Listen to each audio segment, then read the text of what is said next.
భర్త మహాశయులందరికీ విజ్ఞప్తి చేసి చెప్తున్నాను.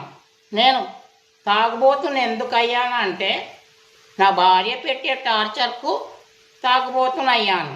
నేను ప్రతి నెల ₹1,00,000 జీతం తెచ్చి నా భార్య చేతికి ఇస్తున్నాను. ఈ స్టిక్కర్ చూసి, టిఫిన్ బాక్స్కున్న స్టిక్కర్ చూసి నా భార్య నాపై అనుమానించింది. ఆఫీసులో అక్రమ సంబంధం పెట్టుకున్నానని నన్ను టార్చర్ పెట్టింది. అందుకే నేను తాగుడుకు అలవాటైపోయాను. కానీ నేను శ్రీరామచంద్రుని టైపు, నేను అలాంటి వాణ్ణి కాదు.